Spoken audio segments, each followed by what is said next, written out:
Chapter 21 of the Adventures of Ferdinand Count Fathom by Tobias Smollett. This recording is in the public domain.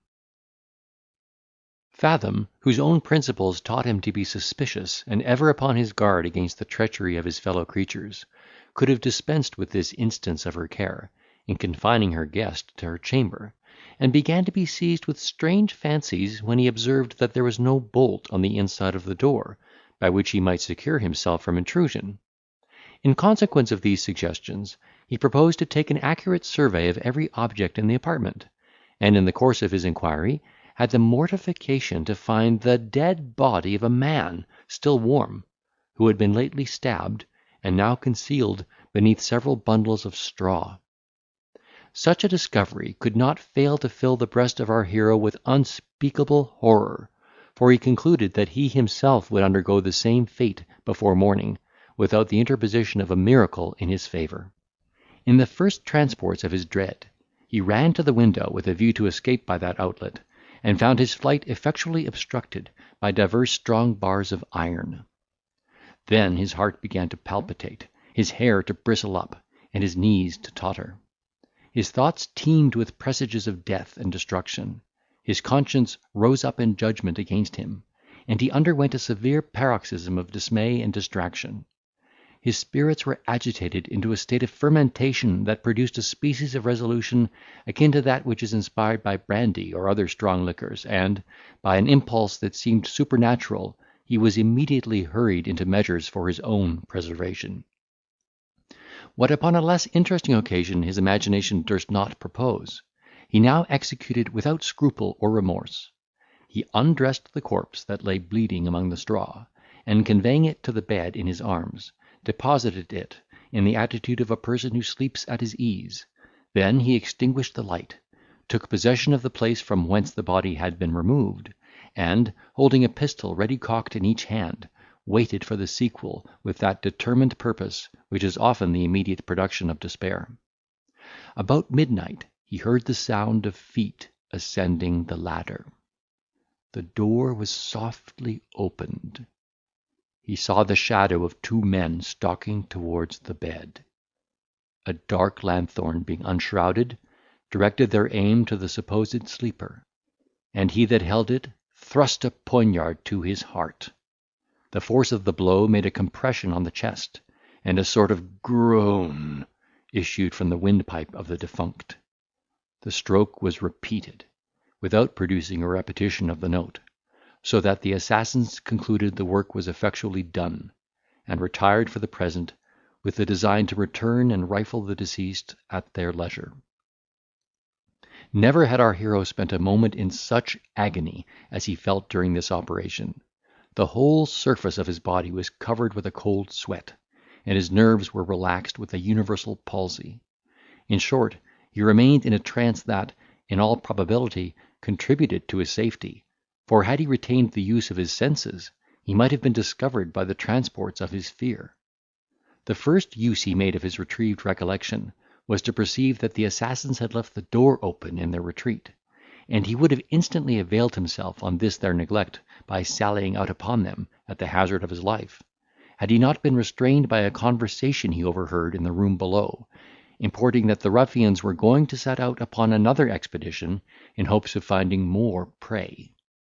They accordingly departed, after having laid strong injunctions upon the old woman to keep the door fast locked during their absence, and Ferdinand took his resolution without farther delay. So soon as, by his conjecture, the robbers were at a sufficient distance from the house, he rose from his lurking place, moved softly towards the bed, and, rummaging the pockets of the deceased, found a purse well stored with ducats, of which, together with a silver watch and a diamond ring, he immediately possessed himself without scruple.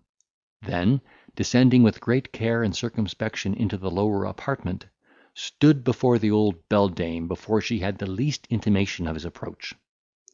Accustomed as she was to the trade of blood, the hoary hag did not behold this apparition without giving signs of infinite terror and astonishment, believing it was no other than the spirit of her second guest, who had been murdered.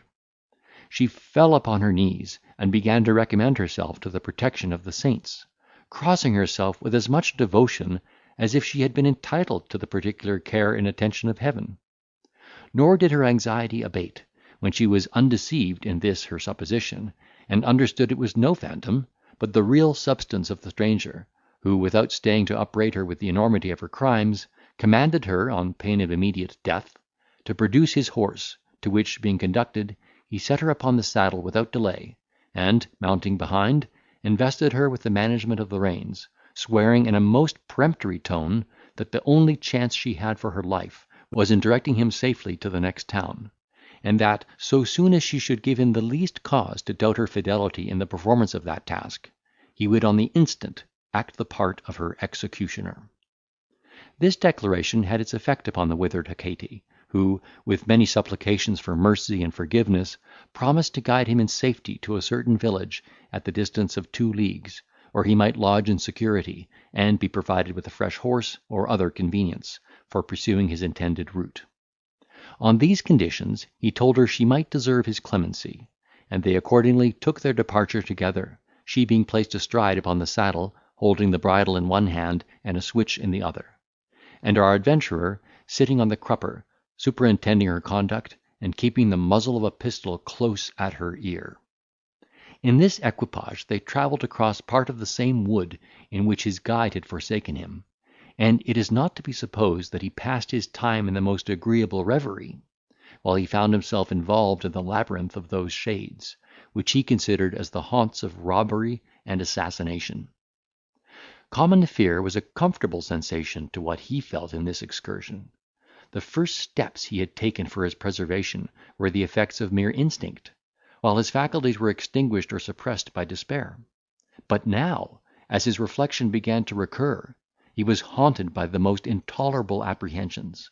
Every whisper of the wind through the thickets was swelled into the hoarse menaces of murder.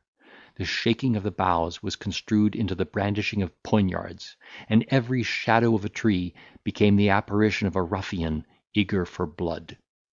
In short, at each of these occurrences he felt what was infinitely more tormenting than the stab of a real dagger, and at every fresh fillip of his fear, he acted as a remembrancer to his conductress in a new volley of imprecations, importing, that her life was absolutely connected with his opinion of his own safety. Human nature could not longer subsist under such complicated terror. At last he found himself clear of the forest, and was blessed with the distant view of an inhabited place. He then began to exercise his thoughts upon a new subject. He debated with himself whether he should make a parade of his intrepidity and public spirit, by disclosing his achievement, and surrendering his guide to the penalty of the law, or leave the old hag and her accomplices to the remorse of their own consciences, and proceed quietly on his journey to Paris in undisturbed possession of the prize he had already obtained.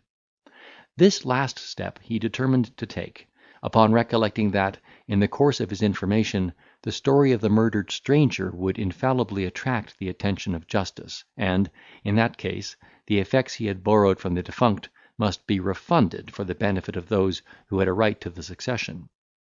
This was an argument which our adventurer could not resist. He foresaw that he should be stripped of his acquisition, which he looked upon as the fair fruits of his valour and sagacity, and moreover be detained as an evidence against the robbers, to the manifest detriment of his affairs.